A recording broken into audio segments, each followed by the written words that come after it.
Selamat pagi semua, perkenalkan nama saya Florencia dari 12 IPS 2 SMA Budi Agung. Hari ini saya akan membawakan artikel mengenai komunitas lokal. Yang akan saya bahas pada hari ini adalah permasalahannya dan apa kontribusinya untuk masyarakat. Bercocok tanam telah menjadi budaya yang melekat di masyarakat Indonesia sejak dahulu. Masyarakat mengandalkan panen raya untuk memenuhi sumber pangan lokal dalam menghidupi keluarganya. Sumber daya alam Indonesia yang kaya membuat berbagai jenis sumber protein maupun karbohidrat dapat ditemui di sini.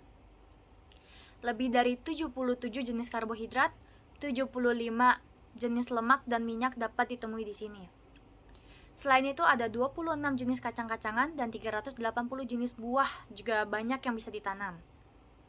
Namun, perkembangan dan pembangunan semakin mengancam lahan pertanian. Pada akhirnya area tersebut berubah fungsi menjadi perumahan, ruko, hotel, hingga pabrik. Akibatnya dapat mempengaruhi budaya menanam yang bergantung dengan lahan semakin tergerus zaman. Sebagai upaya menumbuhkan gerakan menanam di masyarakat perkotaan, lahirlah Gerakan Sosial Indonesia Berkebun. Komunitas ini bergerak untuk mengedukasi masyarakat perkotaan, memanfaatkan lahan yang terbengkalai untuk menanam, dan menjadikan lahan kosong menjadi kebun produktif.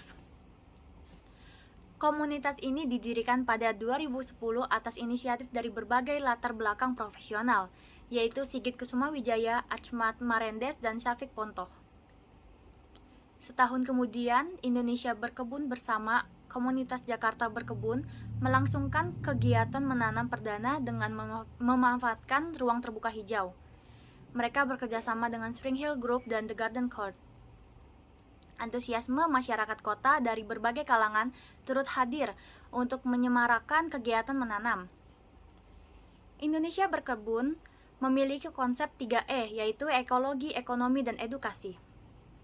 Arsitek dari CEO inisiator ID Berkebun, Sigit Kusumawijaya, menuturkan konsep ini untuk bertujuan mengembalikan kesuburan lahan yang belum dimanfaatkan secara optimal. Menurutnya, dengan melakukan kegiatan berkebun di rumah setiap hari dan menghasilkan hasil panen yang berbeda-beda, diharapkan dapat mengurangi biaya ekonomi. Dengan konsep edukasi, ia juga mengajak masyarakat, khususnya generasi penerus, untuk mencintai lingkungan. Komunitas ini memiliki program pelatihan dan pengembangan yang diberi nama Akademik Berkebun. Pelatihan yang diberikan seperti ilmu dasar berkebun, cara menanam, merawat, dan memanen hasil. Peserta atau anggota juga akan diberikan pengetahuan dasar mengenai cara berbisnis agrikultur. Sigit menuturkan, selain berburu, masyarakat sebetulnya memiliki garis DNA dari nenek moyang perihal berkebun atau bercocok tanam. Namun, karena pergerakan zaman, mayoritas penduduk urban atau kota jarang sekali menyentuh tanah. Dalam kutip, tetapi saya yakin orang kota pun bisa menanam kalau mereka mau mencoba, ucapnya. Dalam diskusi daring membangun ketahanan pangan di rumah, Jumat 15 Maret 2020 pekan lalu. Aktivitas Indonesia Berkebun telah diikuti oleh pegiat-pegiat dari berbagai kota. Mereka tergerak dan ingin melakukan aksi serupa di kota masing-masing. Saat ini komunitas Indonesia Berkebun telah memiliki jejaring di seluruh Indonesia. Sekitar 50 di antaranya tersebar di Aceh hingga Merauke. Indonesia memiliki sumber pangan dan sumber daya alam yang sangat melimpah. Sumber tersebut juga tidak berada jauh dari tempat tinggal masyarakat, sehingga tidak ada alasan untuk mulai menanam dan berkebun.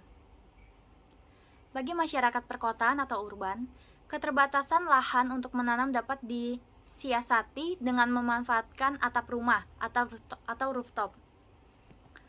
Kegiatan berkebun di rumah juga dapat melakukan penggunaan pot atau konsep kebun vertikal, hidroponik, hingga vertikultur.